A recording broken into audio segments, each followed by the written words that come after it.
Now let's see next question. Next question क्या बोल रहा है? Na is Avogadro number, then the number of oxygen atom in 1 gram equivalent of oxygen is। हाँ, oxygen atoms पूछा गया है और 1 gram equivalent of oxygen O2 की अगर 1 ग्राम इक्विवेलेंट लिया गया है तो it is based on number of gram equivalent concept, और बोले तो कंसंट्रेशन टर्म्स पर बेस्ड है। कंसंट्रेशन टर्म्स से रिलेटेड सवाल है, कंसंट्रेशन टर्म्स से रिलेटेड सवाल है। और सवाल को कैसे अटेम्प्ट करेंगे हम लोग, देखिएगा। नंबर ऑफ ग्राम इक्विवेलेंट के कुछ फॉर्मूलाज होते हैं, नंबर ऑफ ग्राम इक्विवेलेंट के कुछ फॉर्मूलाज होते हैं। एक तो होता है नॉर्मलिटी इंटू वॉल्यूम, एक होता है n factor into molarity into volume, एक होता है n factor into number of moles, और एक होता है वेट अपॉन इक्विवेलेंट वेट। अब इनमें से मैं कौन सा यूज करने वाला हूं वो देखिएगा।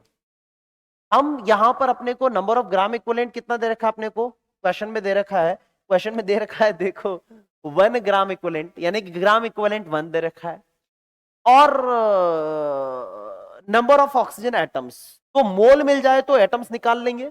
मोल की टर्म में कौन सा फॉर्मूला है कि, तो मोल की टर्म्स में हमारे पास ये फॉर्मूला है, तो हम लोग लगा देंगे n factor into number of moles. अब ग्राम इक्विवेलेंट किसका दिया गया था? ऑक्सीजन का दिया गया था। ऑक्सीजन, ऑक्सीजन कौन? O2, O2। अब O2 का ग्राम इक्विवेलेंट निकालना है तो O2 का क्या चाहिए होगा? एन फैक्टर भी चाहिए होगा। O2 का एन फैक्टर क्या होगा? तो O2 एन फैक्टर क्या होता है? Number of moles of electron involve for 1 mole of substance. एक मोल के लिए जितने इलेक्ट्रॉन इन्वॉल्व हुए हैं वही उसका एन फैक्टर है।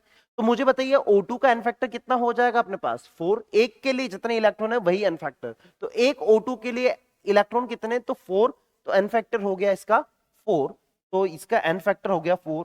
Number of moles of oxygen नहीं पता, number of moles of oxygen आ गया हमारे पास 1/4 मोल।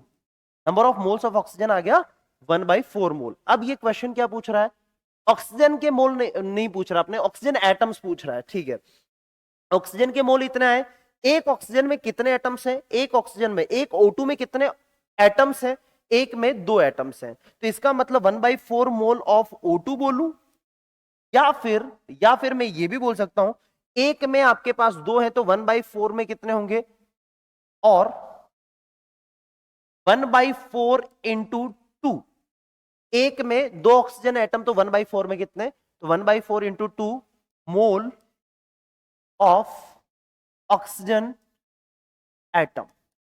ऑक्सीजन एटम इतने हो गए, यानी कि 1/2 मोल है ना, 1/2 मोल, 1/2 मोल, मोल ऑक्सीजन एटम। और एक मोल का मतलब अवोगाद्रो नंबर होता है, तो 1/2 मोल का मतलब कितना पार्टिकल्स हो जाएंगे? तो 1/2 इंटू Na ऑक्सीजन एटम्स हो जाएंगे। तो यानी कि ये क्या बन गया? 1/2 इंटू Na, यानी कि Na/2 oxygen atoms, Na/2 oxygen atoms, Na/2 oxygen atoms, Na/2 oxygen atom, यानी कि answer will be which option? Answer will be B, right.